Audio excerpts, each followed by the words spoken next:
Assalamualaikum warahmatullahi Gimana wabarakatuh. pesetnya? Yang terhormat, oke, Abi Hanif, Siap kakak, jangan senggol-senggol. terhormat, Abi Hanif dan juga Wida, ketara gak ya, sebagai selaku kepala pengasuh pesantren Super Kamlari Banjar dan juga Gus Ahmad Asmiami sebagai kepala madrasah Aliyah Al-Qur'an Hanifida dan juga Gus Awas sebagai kepala madrasah Sanawiyah Al-Qur'an Hanifida serta Nefara dan juga Nevaria, Niza dan juga Kamila dan juga segenap guru-guru yang saya hormati dan juga teman-teman yang saya sayangi dan juga yang terhormat kepada orang tua saya yang sekarang berada di rumah. Semoga mereka berdua diberikan kesehatan oleh Allah Subhanahu wa taala. Nah, jadi di sini saya Tada Sadur Aziza dari kelas 10 Madrasah Aliyah Al-Qur'an tidak akan menjelaskan, mempresentasikan tentang peta imajinasi saya tentang sejarah ilmu qiraah bagian ke satu ya, bagian ke satu.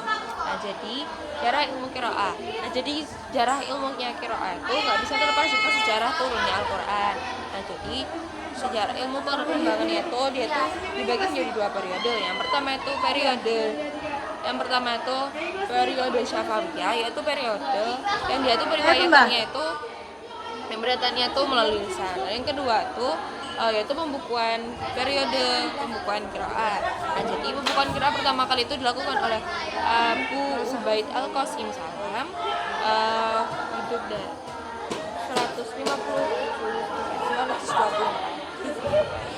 itu bukunya itu judulnya tuh Al-Qiraat. Lalu pada masa Nabi dan juga sahabat, jadi masa turunnya Al-Quran itu terus berlangsung. Nah, karena itu terjadi banyak ragam etnik dan juga bahasa dan juga dialek. Nah, karena perbedaan itu maka Rasulullah itu memohon kepada Allah agar apabila turunnya suatu beliau itu nggak cuma satu. Lalu pada zaman itu kan Rasulullah kan langsung ngapal-ngapal itu. Nah, apabila ditulis itu masih belum ada harakana, masih belum ada tanda baca dan juga tanda ketik. Karena itu kan terjadi kebingungan. Contohnya tuh di surat Al-Baqarah di lafaz nun siruha. Nah, dia tuh bisa jadi baca nun siruha, kalau gitu nun siruha karena ada atau enggaknya tanda ketik tadi.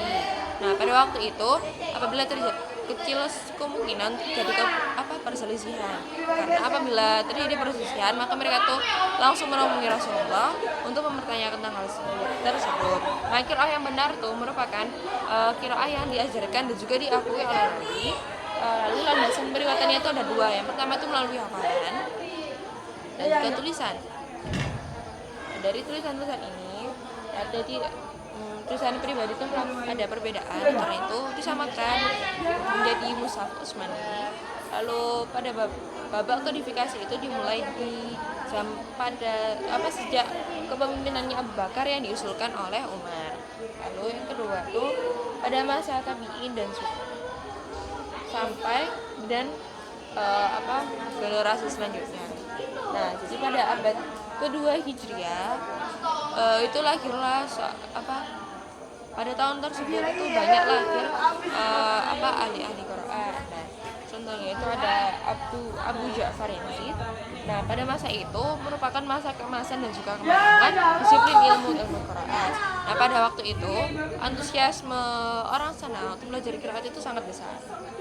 Lalu pada waktu itu peradaban itu masih berlangsung, ya kan masih bagian pertama. Nah, pada waktu itu mereka tuh juga tidak terpaku pada satu qiraat saja. Aku tinggi.